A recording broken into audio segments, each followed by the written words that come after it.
Hi, Ian here. So, isa na naman tayong magandang topic today, no, sa hapon na to.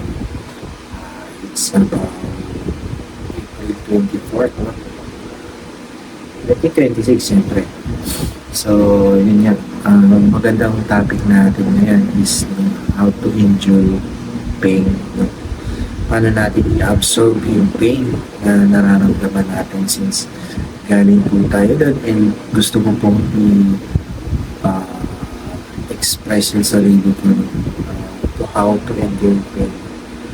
Bali, since nung ano pa ako, high school ako, hindi ko nararanasan ng puppy love, mga love-love na yan, pero ngayon ko nang na-realize na importante pala sa buhay natin na magkaroon ng moments na magkaroon ng love life. Pero since nandito na nga tayo, hindi naman natin alam kung ano yung direction natin. Yun yung mahalaga pala yung relationship. Sa una-una, nakapag-asawa ka, kailangan mo din magkaroon ng relationship sa asawa mo. And yun nga, paano mo i-endure yung pain kung sakaling nag-iwalay kayo ng asawa niya. Since yung experience ko na nakikita ko sa sarili ko na i-let go or something, pabayaan mo lang. Or something na isipin mo merong if sabi nga nila, no, kung isang pinto nagsara, yung bintana mag-open para sa meron pa rin siyang door. And sabi nga ng psychologist, pag binigyan mo ng pagkakataon ang isang door, no, na i-open, time and time again makukuha mo rin gusto mo, no, sa isang tao. Give an opportunity and unti-unti magkakaroon ka. So sabi nga dito, no, ibig sabihin, meron din naman sa Bible verse na knock and it shall be open. Ask and it should be given. Ang sabi din sa Bible. Magbibis tayo sa Bible since hindi naman po tayo Jehovah, no? Catholic tayo. And nga, kahit ganun pa rin yung nagiging takbo ng buhay natin, nagkakaroon pa rin tayo ng faith sa Panginoon. And then, how to endure pain. So, sa panahon ngayon, maraming mga relationship na hindi nagtuloy, hindi nagmaterialize, hindi naging masaya ang kinakalabasan. So, isa doon, paano natin i-handle kung ano yung nararamdaman natin kasi pwede tayong sumabog o mag-spark, no? If ever po na matamaan tayo. No? So, yun, naranasan ko yun. So, if ever na may makita ka sa simbahan, may kasama, maghawak ang kamay, or very close sa isa't isa, siyempre matatamaan ka since wala ka naman. Pero, the thing there is, kaya-kayang isa, sabi nila, kakayanin ka ba niyang isave sa panahon ngayon, mahirap na rin ang kalagayan ng buhay. Kahit nga ako, kahit nagtapos ako ng pag-aaral ko, hindi pa rin ako nakakakuha ng stable na job. And then, hindi ko pa rin alam kung ano pa talaga yung kasalanan ko sa mundo na bakit ako hindi nagbibigay ng Panginoon ng magandang destiny. Pero sa lesson, hindi ko po sinisisi yung Panginoon. Sa lesson, kaya kong endure and sabi nga ng Panginoon na nasa palad mo ang nakaukit na sa palad mo, and kung ibibigay sa'yo ng Panginoon, then thankful na mag-thank you pa kay God kasi nga po, yun may destiny ka na at alam ng Panginoon kung ano yung mapupuntahan mo. Since gano'n na, nagkaroon ka ng sakit, nagka-depression, nagka-anong cancer ang nagpunta sa katawan mo, and nalulungkot ka, no? Hindi mo magagawa yung mga bagay na gusto mong gawin, and then gusto mong makalaya, no? Since yun yung dahilan kung bakit meron kang pain, gusto mong makalaya. And then sabi nga nila, no? If you feel pain, it's temporary, it's a temporary situation. You can deal with it. Kailangan mong i-deal talaga yan. Wala ka ng ibang paraan. Wala ka ng ibang way. Kung nandun ka na sa time na alam mo na yung paroroonan mo. Since hindi naman maganda yung naging relationship mo sa environment mo, possible na magkaroon ka ng problema in the future. Yun nga yung naging kasabihan ko na pain hindi mo nararamdaman ng kabataan mo, pero ngayon nararamdaman mo na yung pain sa pagtanda mo. And then sabihin mo, hindi ka naman nagsisisi yan. Ginawa mo naman lahat ng paraan para maging marangal kang tao at wala ka namang kasalanan sa mundo. And be honest, no? Maging okay pa rin tayo sa ibang tao sa kabila ng pinagkaitan tayo, no? Ng kapwa natin. Maging okay pa rin tayo and respected. Kasi gusto ko pa rin kung ano yung ginawa mo sa kapwa mo. Gusto ko rin yung irespeto din ako.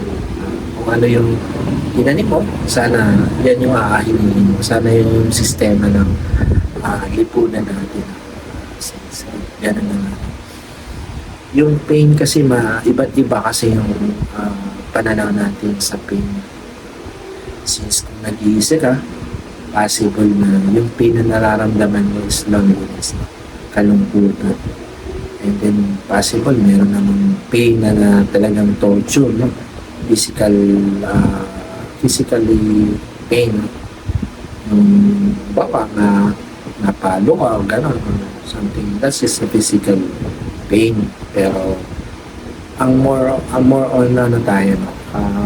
Emotional, no? Psychological pain. So kasi nga po hindi po natin alam kung ano magiging future natin. Sabihin pa natin na maganda yung buhay nito paglaki nito kasi matalino, may tsura, may pera, madiskarte, pero hindi natin alam. Time and time again, nagbabago. Possible magkaroon ka ng sakit na hindi mo kayang lusutan or something, kailangan mo gamutin ng habang buhay. So yun po, possible kasi na since tumatanda tayo, humihina, no? Number one na nagpapahina sa atin ng psychological or mental health natin sa ngayon, no? Kasi sa hirap ng buhay natin. Noong panahon ng tatay ko, kwento ko lang, mga 1980s pa, no? Mga 1880s, no? Kahit ilang anak kaya mong i-goal sa buhay mo. Kahit 10, pwede. Kasi nung time namin, yung mga classmate ko, 10, 8 magkakapatid. Kaya. Bakit nila kaya? Yung cost of living sa probinsya, at the same time, meron silang sariling bukid. Yung pinangkakain nila, di ba? Paano sila mga survive? Magtanim sila ng kung ano-ano sa bukid. Tapos yung pang-eskwela nila, may trabaho ng tatay sa gobyerno. Yun yung pang-tutus-tus nila. And isa ako dun sa panahon na yun na 80s kasi ako na pinanganak. Isa ako dun sa mga tao, millennials, no? Isa ako sa taong mga dumaan sa pagsasaka, pagtatanim, pagpapasto ng kalabaw, no? Hindi ko kinakaya na galing ako sa mahirap na buhay. And then pinagmamalaki ko siya, there is a changes talaga. No? Pero sa ngayon, no, masasabi natin, even though may changes, no, hindi ka pa rin contento, kumbaga, you were never satisfied kung ano yung meron ka since yung takbo ng panahon. May mga taong galit sa'yo, may mga taong gusto sa'yo, may mga taong gusto kang magagawan ka ng hindi magandang bagay na para hindi mo makamit yung mga pangarap mo. Pero hindi po natin nakakalimutan yung mga paraan paano natin dalhin yung mga problema natin since tayo nga, nag-mature na tayo. Hindi natin papatulan yung ngayon bagkus yung bago no, sana sila po ay makonsensya kasi ikaw naman marangal ka naman sa pinagsasabihan ko merong mga sinasabi dyan sa mga online na sabi nila tungkol sa love, tungkol sa baka manloloko siya. Hindi naman tayo ganun. Hindi naman tayo manloloko. We are sharing this story for our experience dito sa mundo para makatulong tayo na ma-uplift yung kung sino man na-apektuhan sa ngayon ng sadness, loneliness, pain, yung ma-experience nyo yun, yung pain talaga aming topic natin. So, yung mga naisip ko sa panahon na possible pa yung mga dati mo pang kaaway hanggang ngayon inaano ka pa, ginugulo ka pa rin. So, sa ngayon may mga chances na pwede natin baguhin yung sarili natin. Kung ano yung gusto mo sa sarili mo, pag nag-over na po, no? Nag-over na po yung, sino ba sila, no? Sino ba sila mga tao? Bala ko. Tanggalin sa magandang destinasyon sa buhay. Wala pa naman silang pinakain sa'yo, wala naman. Kumbaga, hindi ka naman nila sinusustento kang maliit ka pa lang. So, in-excess na para pag-aralan natin yung mga emotional natin. So, yung sabi dito, yung pain is unpleasant feeling ba?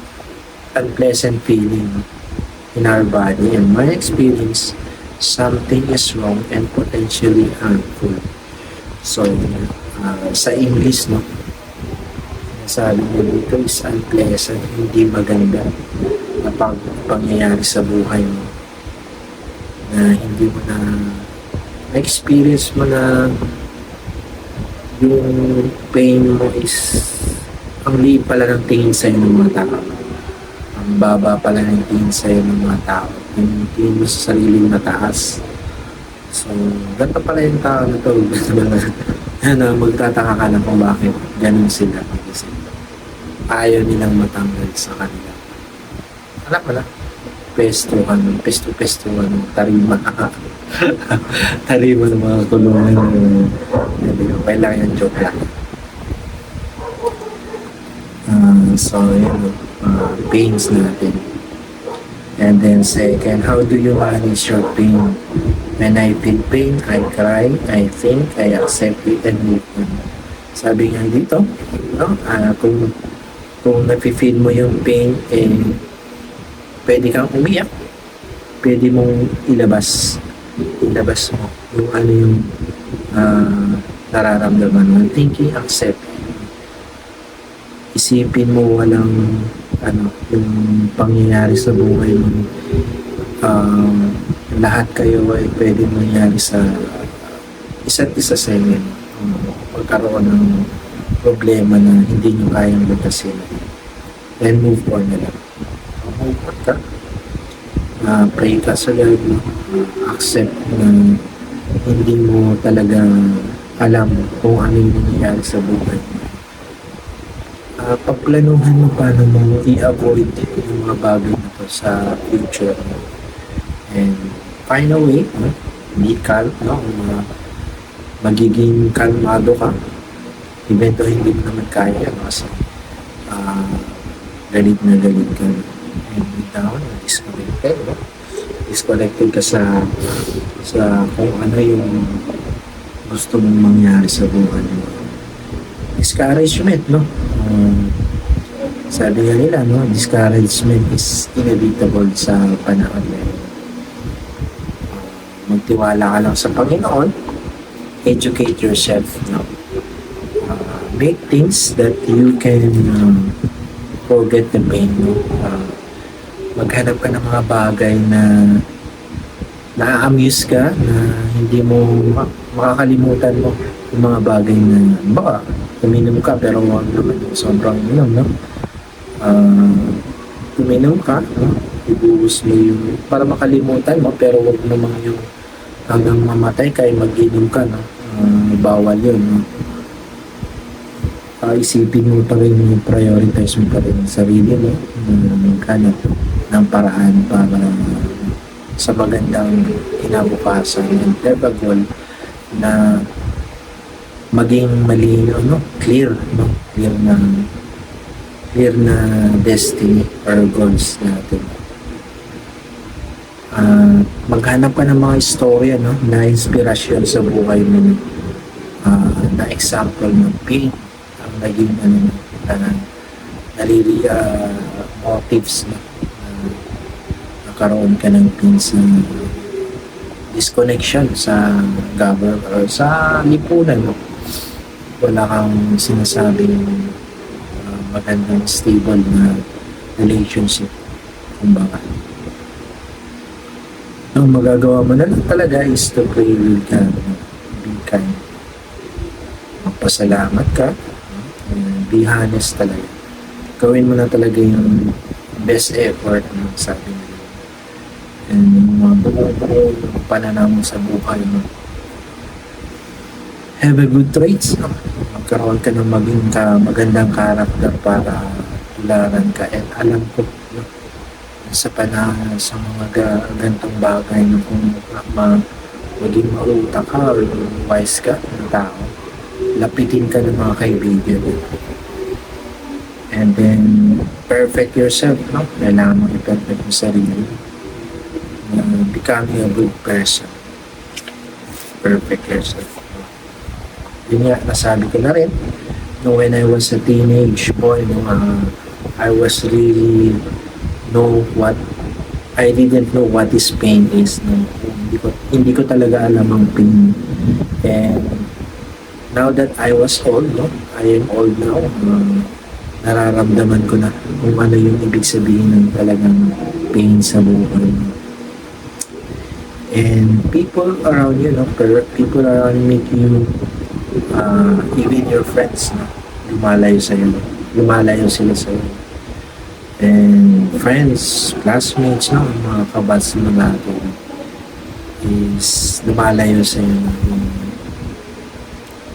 Kahit nga niha, wala naman. Kahit isipin mo parang hindi ka tao na, hindi ka na lingkod hindi ka importante sa kanila, no? Sa buhay nila. In real world, no? When you don't know what is pain, if you forget it is pain by being isolated and lack of friends, no? But I don't necessarily say that being alone is a thing you no longer need love and care. Ibig sabihin, no? Even though nag-iisa ka lang, ibig sabihin hindi mo na kailangan ng pagmamahal at care. So, look back on the things that you can do. Ano yung mga dapat mong gawin sa buhay mo. Sa tingin ko, no, pamilya mo rin ang magbabounce kung pupuntahan mo. Uh, if ever man na hindi maganda yung relationship mo, may kutob ka, no? Naalinlangan ka sa pamilya mo, bakit dinilan ko dito sa point nito na wala na, hindi mo na ibabalik yung panahon mo. So, just rely on it, no? Trust God. Sabi nga nila, nakaukit na sa palad mo ang destiny. And alam ng Panginoon kung ano yung dapat para sa'yo. Magkakamali man tayo, makapatay tayo, pero maganda naman ang buhay nila. Magnanakaw naman sila, pero maganda naman ang buhay nila. Yun. Mamamatay tao, pero maganda naman ang buhay, may kompletong sasakyan. So, hindi natin alam sa mundo nito just to live, no? Paraan para mabuhay tayo. Gagawin natin yung paraan na makapamati tayo ng ibang kapwa. Hindi po tayo. Since, story ko lang, no? Nung bata ako, mahilig akong magpastol ng kalabaw sa bukid. Kalabaw ko maliit lang na maganda yung mukha niya kasi yung pinakasunga niya. Memorize ko yung ulo ng kalabaw ko. Yung kalabaw ko, yun yung pinaka-cute na kalabaw sa barangay namin. Hindi naman pinagmamalayo pero totoo yun. And one time, yung kalabaw ko, mataba. Sobrang taba. Yun pala, sa taba niya, ay may anak na pala siya na karoon siya ng anak kaya kailangan niya kumain ng damo. Yung mga kalabaw, pagka kumain ng damo, iniikot-ikot nila yung kung ano yung tinali mo sa kanila, tapos magaling silang manganganak na sila or meron silang anak. Kakainin nila ba mabilog talaga yung yung dinaanan kinainan nila. So, yun. Pero one time, nakita ko na kung paano hindi na siya umu-okay, no? Nagkakaroon na siya ng problema. Hindi na siya umaayos, no? Yun pala, baka pinagpapalo o kung ano ibang tao na hindi mo kilala tapos pinagpapalo, pinag ginagawa ng kalukuhan sa kalabaw mo na pala sila nasasaktan din sila. No? So ang ginagawa ng kalabaw na ngayon, hindi na siya kumakain ng matino. Dahil na payat ng kalabaw namin. Iyon, ninana pa yun sa lola namin kasi yung lola namin matanda na kaya magpastol, so kami na yung nagmano ng kalabaw. Ako yung nagpapastol ng anak ng kalabaw na malaki. So yung kalabaw na yun, memorize ko talaga yun. Pagka simula ng bata na yun, na kalabaw, pinapainom ko yung dun sa bukal na na tubig, no? Pag kumulan, tapos may tubig na dumadaos papunta sa mababang lugar. Yun, pinapainom ko yun, tapos naliligo.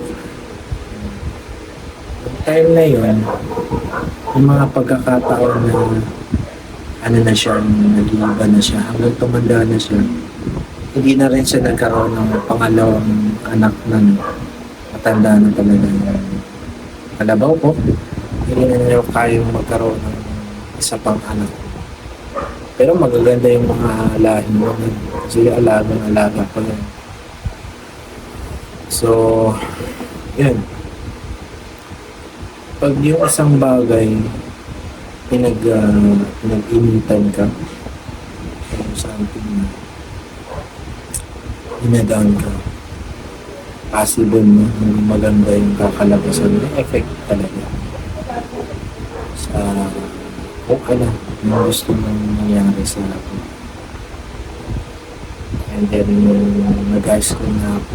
May mga kaibigan ako. Pero yung kaibigan ko na ngayon, mga lalaki na. Love, puppy love, yung mga naglalabing-labing. Bata pa, naglalabing-labing. They joke lang. Kumbaga may relationship na sila. Tama naman. Since kahit bata pa kayo, may nararamdaman na kayong pagmamahal, pero hindi naman sa tingin ko, or sa experience ko kasi, mga una ko banat sa pagtatrabaho sa bahay. Gumawa kami ng bahay namin, gumawa kami ng tanim. Yung mga yayaman talaga, yung mga itsura na formadong lalaki talaga.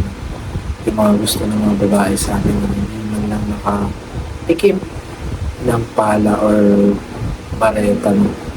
Lalo yung bareta pag inaano sa lupa, magtanim ka ng ube, tubig. Yun talaga yung ano ko. Tapos marunong din ako mangisda, marunong ako manghuli ng isda. So nanguhuli ako ng isda ng bata ko. Kahit gabi, nanguhuli kami ng isda. Ako lang mag-isa. Pero yung lugar na po pinangingisdaan ko bayan, hindi bukid. Pero siyempre, delikado pa rin kasi gabi. Kahit tabi ng barangay, mga kabahayan, meron tayong delikado rin. Baka matutok yung paa mo, kasi matutulis kasi yung mga batuhan sa amin. Matutulis. May area ng car talaga na pupuntahan. Kung umayanis na kami, area ka lang pupuntahan. Which is meron namang isda na hindi ka naman sa ano naman, no? Magkakaroon ka ng huli, kaso nga lang ito. Marunong din yung mga isda. Sa panahon namin, no? Pag naglagay kami ng hook, lalagay mo sa baba, no?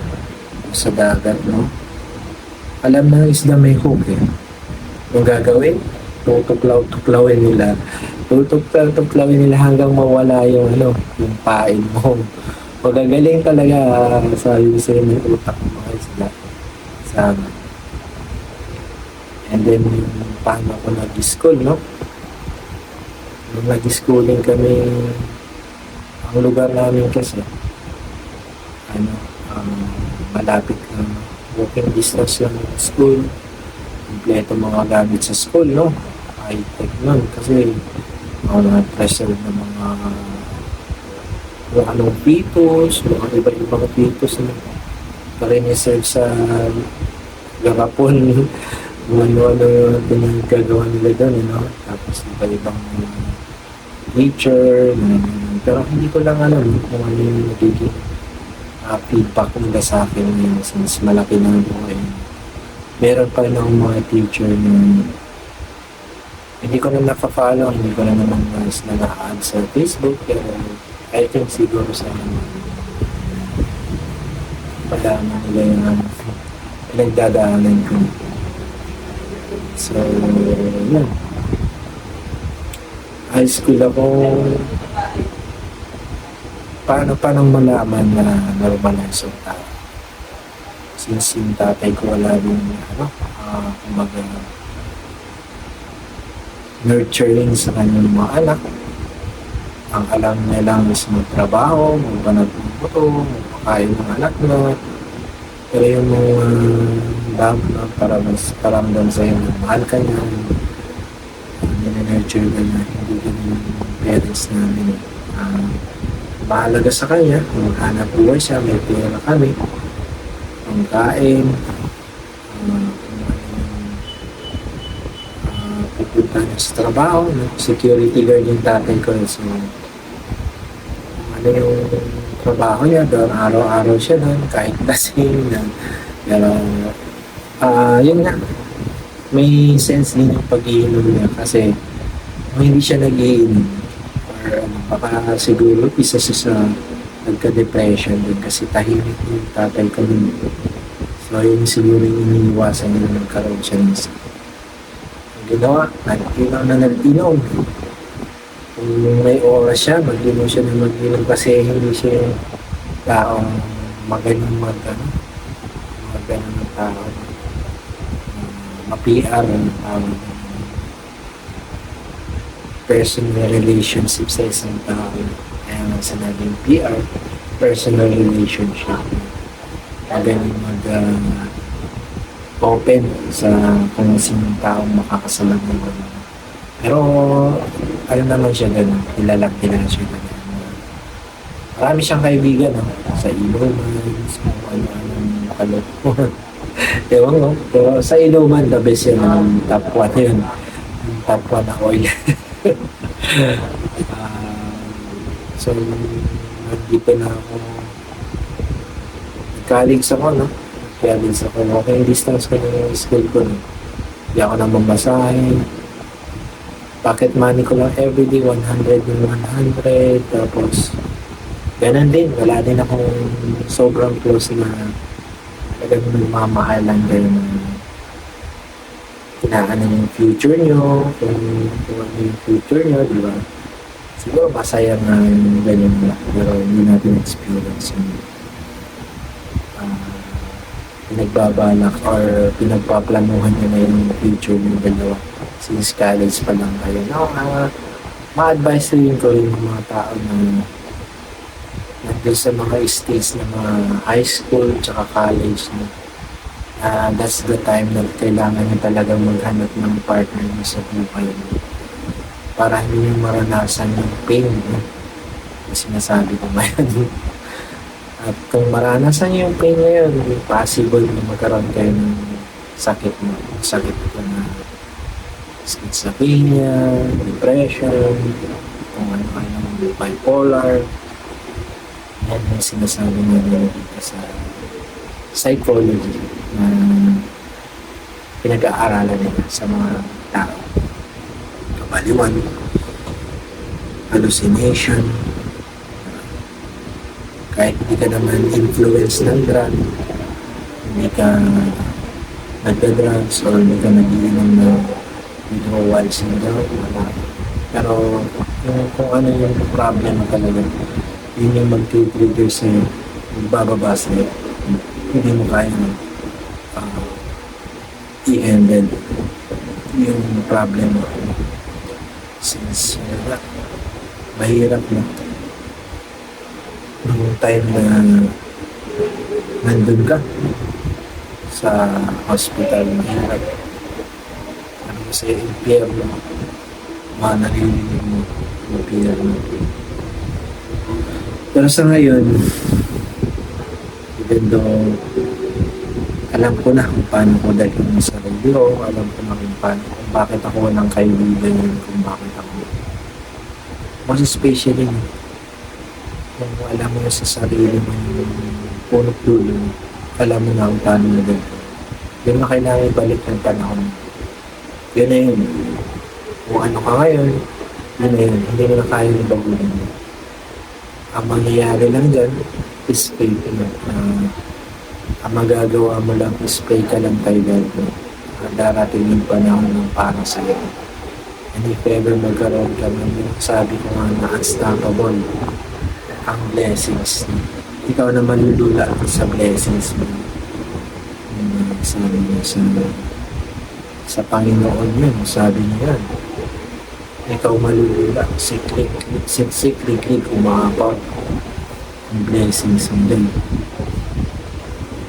So, yun, nagtataka nga ako, no? Magagaling din yung mga ibang tao na nakasama ko rin, no? Sa high school, even yung college level namin. May crush ako doon yung mga time na yun. Pero kahit crush ko yun, hindi ko nagmayabang or naghanap ng paraan para lumapit ako sa kanya. Pero nakakausap ko siya. Kahit nakakausap ko siya, kahit gusto ko siya, no? Hindi ko pa rin nagawa kasi wala pa sa utak ko ng plano na magkaroon ng pamilya, magkaroon ng stable na buhay. Pala yun, Pero sabi na wala namang ano, walang permanente sa buhay mo. Lahat ano, nawawala. Nagbabago. So, kung ano man yung meron ka ngayon, pag-pray mo na magpasalamat ka sa Panginoon. Kasi, yun, yung mga time na yun na hindi ka pinagbigyan ng Panginoon, ang Panginoon hindi maaanin yun eh. Hindi magsasawang bigyan ka ng blessings kung alam niya matino kang tao. Yun. Sa panahon ngayon, maraming traidor, maraming niloloko ka, maraming hindi ano sa'yo, hindi ka traidor ka, pero no, alam mo naman sa sarili mo, mabait ka, no? Hindi ka naman nakagawa ng hindi ka manloloko, hindi ka pinagpaplanuhan ng isang tao, gano'n, or ihutakan mo, gano'n. Hindi mo naman alam yun. Hindi mo naman sinugaling ka sa pamilya na ang alam na may pakainin ka lang. Hindi naman na alam mo ano yung pangangailangan mo sa buhay mo. Yung disadvantage mo. Since gano'n na nga, you need to accept kung ano, sabi nga ng isang nag-YouTubers, no? Kano, Amerikano. Hindi mo naman kasalanan na nandun ka sa isang pamilya na mahirap. Time and time again, no? Meron naman pagkakataon na susuklian ka din nila ng mga mabubuti. And it's not enough. Nandun ka sa situation na kumbaga, sabi mo, matalino din siya. Kumbaga, is not enough. Mga blessings na isusupli mo sa kanila. Kasi yung power nun, yung ano ng magulang mo, yung talaga naman, hindi mo kayang tumbasan. Sa tingin ko, it's not enough, sabi mo. Pati niya yung ano niya, pamilya niya. O, ano yun eh. May kaya sa mahal na mahal niya yung parents niya. Yung viewers na nasa 1.6 million. Viewers. Grabe, sabi ko, ang galing nito. Sabi, tapos yung mga subscriber no, nasa 600 to 900 subscriber. Laki na nakita na. Mag-explore na mag-ano na siya, kwento-kwento kung ano yung nakakapag sa kung ano yung nararamdaman sa lipunan, kung ano yung mapapress na yung topic na tungkol sa lalaki at babae, yung relationship. Nalalaman mo kung ano yung sikreto ng mga tao, ng mga time na nandun ka pa. Malalaman at malalaman. Kaya pala, ganito pala sila. Sa ngayon, no? Ayaw nila pala. Yun. Sa madaling salita, kung iniiwasan ka or ayaw ka pala nila, bakit ka nila susuportahan? Kung saan yung gusto mong nangyari sa nila. So, sabi nga nila, is avoid the people who are toxic. Hindi mo na sila kailangan sa buhay mo kasi the more yung ano daw, yung ahas daw, kahit matanggal daw yung balat ng ahas, ang karakter pa rin yan, manuklaw. Tutuklawin ka pa rin yan. So yun yung matalinhaga na nakakatawa pero totoo naman. Kahit wala man ang yung balat nun, may sila, change yung balat. Manunuklaw pa rin at manunuklaw yun. So, huwag ka na magtiwala sa mga ganun ba, mga tao. Yung na mag-move on ka, punta ka sa mga tao, pinapahalagan ka. Kung if ever na may pinapahalaga sa'yo, pero kung wala, mag-isip ka na. Kasi iba na yun, ano? Kung gano'n, Panginoon ka na iniiwasan nila. Siguro, panahon na naman panahon na ng pagbabalik ng Panginoon, judgment. Kasi sa panahon namin, matagal yung sinasabi ng mga Y2K daw, no? 2000, darating na daw si God para sa judgment day na. No? And malalaman natin kung totoo ba yung religion natin. Pero 100% naniniwala ako sa life after death. Life after death? Oo. Wala tayo dyan. Na kung hindi ka gagawa ng matino dito sa lupa, bakit ka bubuhay ng Panginoon sa other dimension kung meron ka? Lason ka doon. Mangloloko ka, manggagansyo, rape, doon ka sa ibang matutinong tao, dalhin mo yung ugali mo doon. Hindi ka na pwede doon. Magka-cause ka lang ng kalokohan, ano mababasa ng anghel mo. Kasi sabi nga akin ng lola ko noon, sa panahon na magigipit ka, sabi niya sa akin, magdasal ka ng anghel pinagwadya mo. Hanapin mo yung anghel mo at may dalawa kang anghel, sabi niya sa akin. Yung isa mabuti, yung isa masama, sabi niya. So yung mabuti, yun yung mag-aano sa'yo, maglilid ka sa'yo, sabi niya sa akin. Kaya kailangan, parati kang magdasal para laging nandyan yung anghel mo. Para kang lagi kang gabayan at itaboy sa mga masasamang kaluluwa, masasamang tao. Kasi isa lang yan eh. Kung alam mo yung tao walang kaluluwa, satanas yun. Walang ano yun, walang hiya-hiya yun. Isang prinsipyo ng satanas, ang tribe, walang hiya-hiya. Hindi siya marunong mahiyaran kung ano yung gusto niyang parating. Gagawang kalukuhan. Malalaman mo na lang kung after 10 years, after 20 years, yung mga tao, iwasan ka. Siguro, yung prophecy niya eh. Yung ginagawa niyang 10 commandments na. Hindi naman siya sa God. Hindi naman siya yung spiritual God na sinasabi ko. So, yun. Yung mga matatakot na tao sa akin, napakita natin na mabait tayong tao. May misunderstanding lang sa buhay na pinahak mo or possible na problem na nagagawa ko na yung ating pinagmulan. History repeats, no? History repeats. Kahit sabihin pa natin wala naman perfectong tao. Kahit kung ano-ano yung nasasabi natin dito sa vlog natin, wala naman perfectong tao. And you can apologize natin sa kung ano yung nasasaktan sila. Mararanasan mo yung feeling na doon.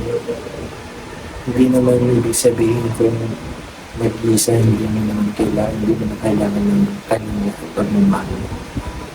So, yun, ma-end up ka talaga or mauwi ka talaga sa institusyon na kailangan ka ang totoo lang, hindi ka naman pwedeng institutionalize kasi possible, may kaaway ka sa gobyerno, possible, may kaaway ka ng grupo, ganun. Sa mga nasasabi mo, pero I think, no, sa ngayon, sa buhay ko, nararamdaman ko yung merong mga tao dito sa lugar na nagsosurvey sila kung ano ka talaga. Kaya nila pinataboy ka nila sa kanila para kaibiganin mo sila. Merong mga nagsosurvey sa'yo. Meron yan. Meron yan. Hindi naman ganyan ang normal na tao. Isang classified na tao, may kapangyarihan ka, may kung ano-ano sa buhay mo. Hindi ka binabati ng mga tao, hindi ginagalang. Imposible yan, di. Kung anong mabait ka ng mga tao, di ba? Imposible ang kapalit is masama. Di ba? Kalokohan yun. Pero isipin mo, no? Sabihin na natin, naiwan ka dito sa isang subdivision. Well, more or less, mga 10 years na ako dito. 10 years na ako dito sa subdivision nito, pero may nga sinasabi ko sa inyo, meron din yung mga pagkakataon na ganun pa rin hanggang ngayon, ganun pa rin ang situation. Walang pakialaman, walang relationship yung sa isa't isa. Curse, yung mga ganun ba? Hindi ko maganda yun. Palagay ko concentrate ka na lang kung ano yung sa sarili mo na nakaka-improve. Kaya buhay ka, kung kaya mo maghanap buhay, pakiramdaman mo. Kasi yan po, pangatao din mo. Kung ano ka sa lipunan. Meron akong experience din, college ako sa isang lugar mo. At course ako ng mataas na rin, is computer engineering. Hindi ko mga 2 years din ako doon. May isang estudyante nagbo-boarding sa malapit sa school namin, tapos nagpakamatay. Palagay ko ni-rape nila yan eh. Pero hindi ko naman actually 100% na tama. Kasi maraming tumatambay yung mga loko-loko sa area. Hindi ko na alam, baka pinahiya siya or what, no? Or wala siyang foundation or wala siyang mga choice, hindi hinto yung buhay niya. Pero may mga pagkakataon ng babae na pakamatay. Yung mga pagkakataon din mo kaya i-handle ng sarili mo. Okay, maswerte ka pa rin kasi buhay ka pa hanggang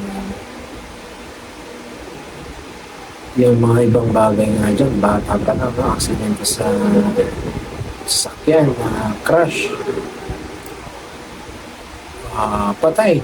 Bago mag-birthday, namatay yung babaeng bata sa car accident yun sa ibang bansa. Yun yung disadvantage din sa lugar din kasi. Yung US pala, pag nag-install nyo ng ice, slippery yung daan. So kung nakabelo ka lang, patay ka. Maabot ng mga 120, 160, ako. Sa kasalpo ka lang, durug. Bungo mo. So, yung experience lang naman sa experience. Mga napipisil natin na bagay. Na-mention ko yung sarili ko, ayun kung ano yung mga background ko na kaya ko na i-share para makatulong din ako sa mga taong tahimik, sa mga taong hindi naman alam ano yung buhay na dapat para sa kanila yun. Since mababait naman tayo pa yung parangalan na purihin sa lipunan. Hindi naman tayo manloko, hindi naman tayo tutakan ng isang tao. Kahit tahimik siya. So, yun.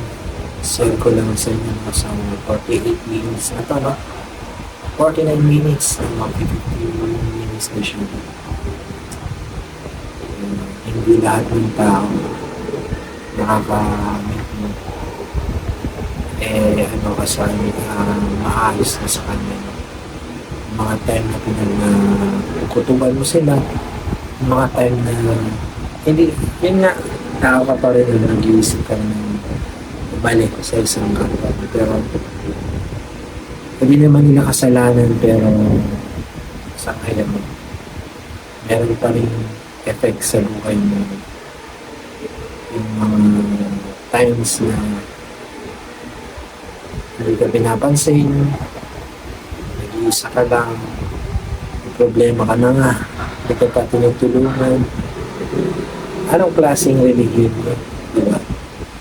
Kaya ako laging sinasabi yung relihiyon kasi ano yung pinakamataas na award ng isang soldier sa buong mundo.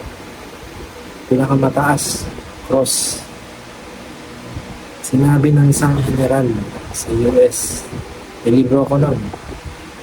Gusto niyo makita yung libro nun? Kaya yung libro nun.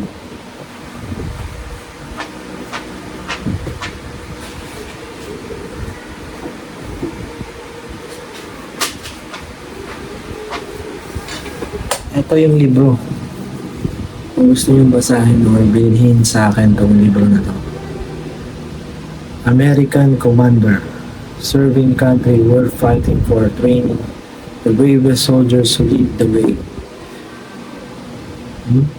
Ang pangalan niya to si McEwen, Scott McEwen and Ryan Zink, SEAL Team Commander of the only US Navy SEAL in the Congress.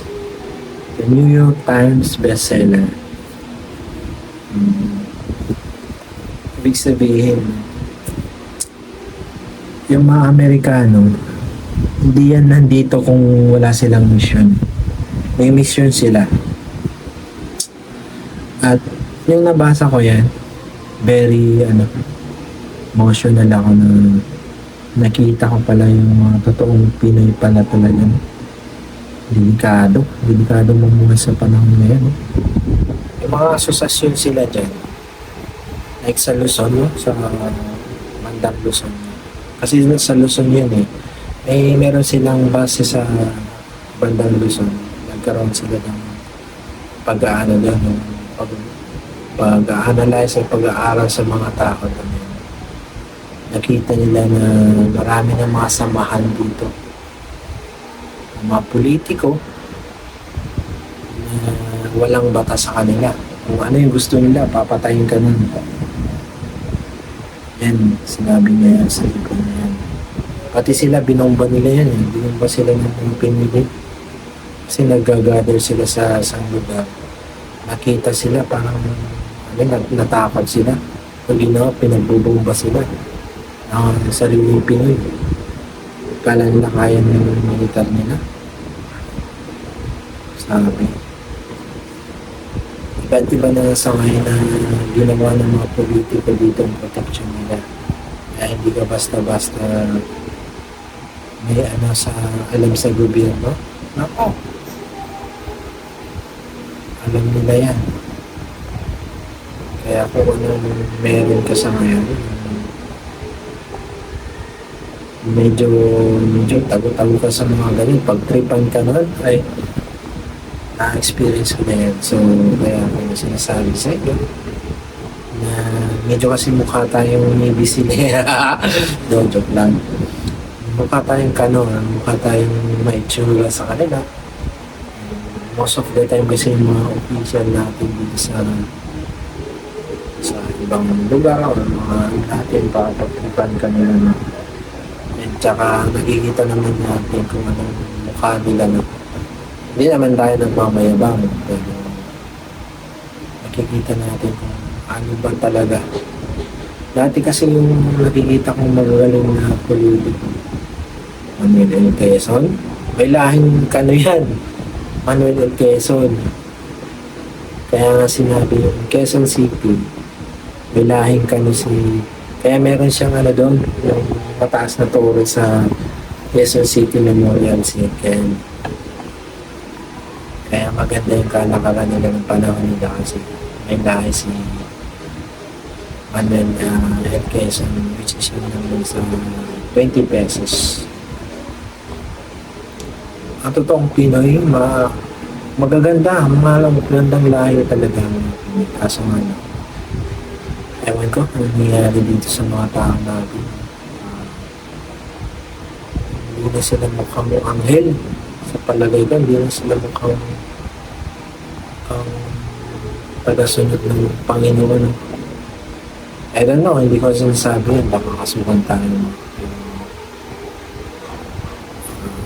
Yan. Basta. I have faith in God, no? Hindi ko naman sila sinisiraan. Ang nakikita ko lang naman, kung ano yung nakikita ko na ang magandang public servant talaga. Inspirasyon, mga bata. Tingnan mo, lahat ng balita sa, corruption.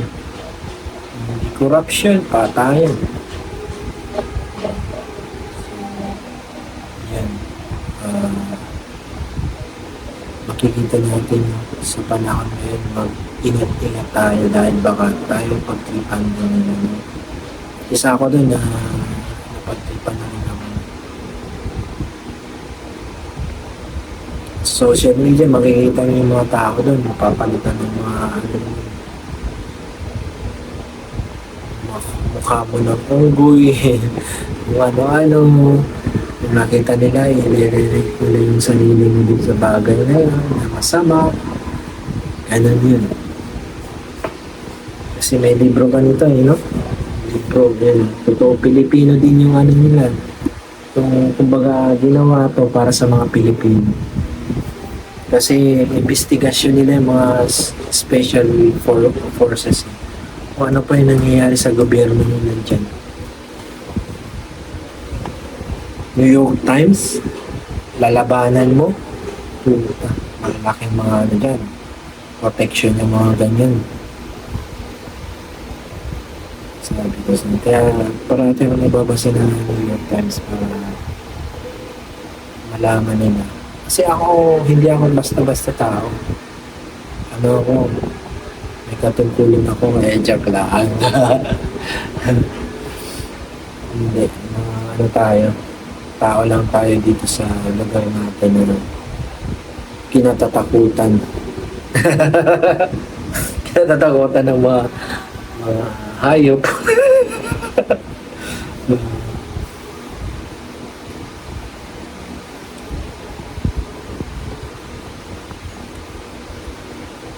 Sabi ko sa nagkakamali din tayo.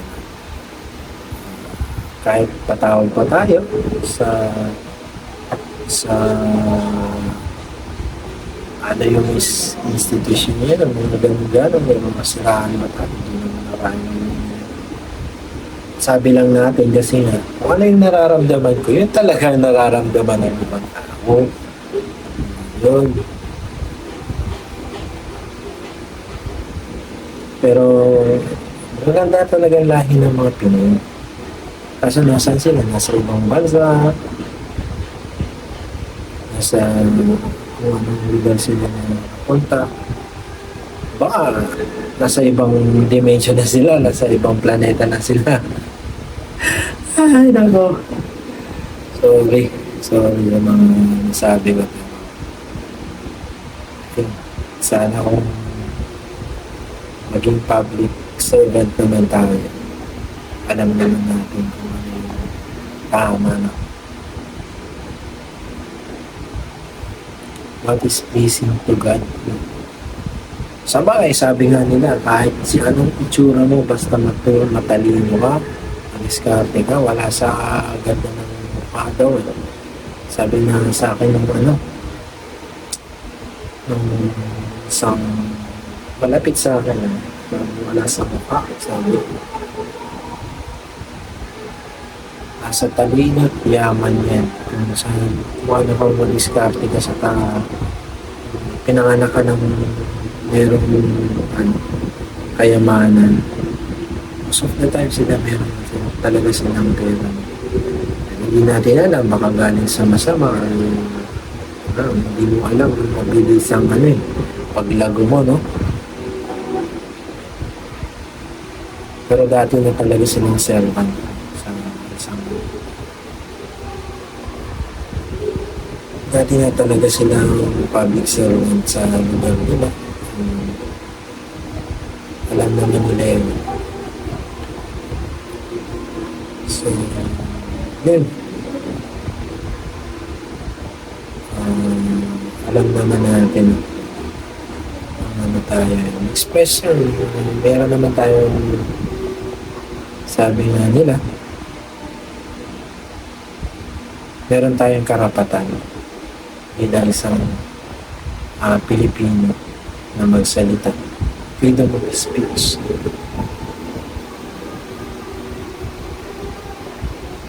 Freedom of speech. Siyempre, matatanda na sila. Kung matatanda ka na, hindi ka na mukhang bata, no? Mukha ka ng matanda. So, yung mga tao na yan, yung mga abogado, sa bagay kasi talagang dito sila nag-aaral sa Manila. Kaya alam nila saan sila pwedeng kumapit, saan sila pwedeng makumulad na buhay nila. No? So, yan.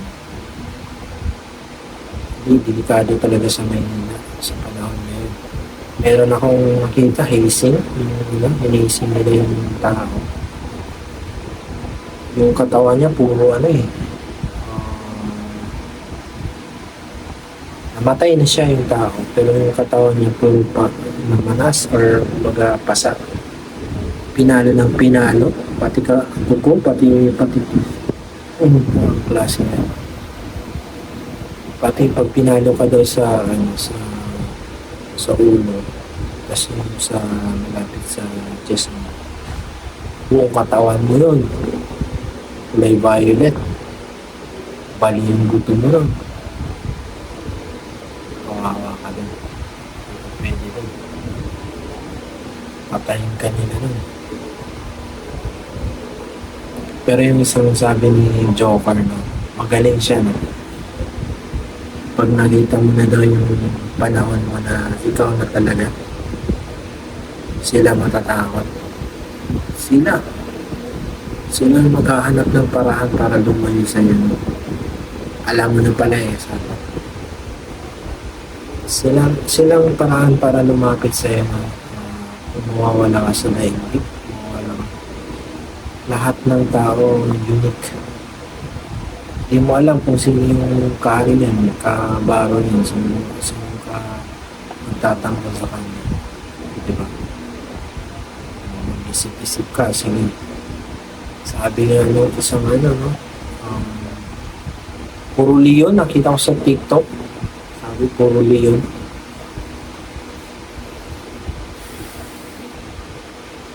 Masasama ko gano'n, kaya kailangan. Hindi makikita naman sa lipunan yung ginagawa nila kung lantaran na sila.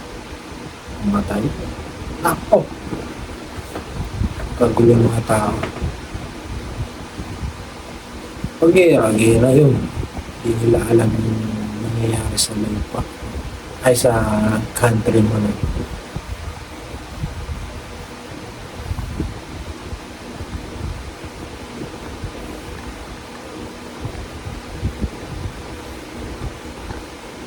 Kaya sinabi niya doon, kahit mamatay ka sa digmaan. Sabi niya dito, kahit mamatay ka sa digmaan, Panginoon, Jesus Christ ang pinaglalaban mo. Wala yung mga kaaway mo, Satanas yan.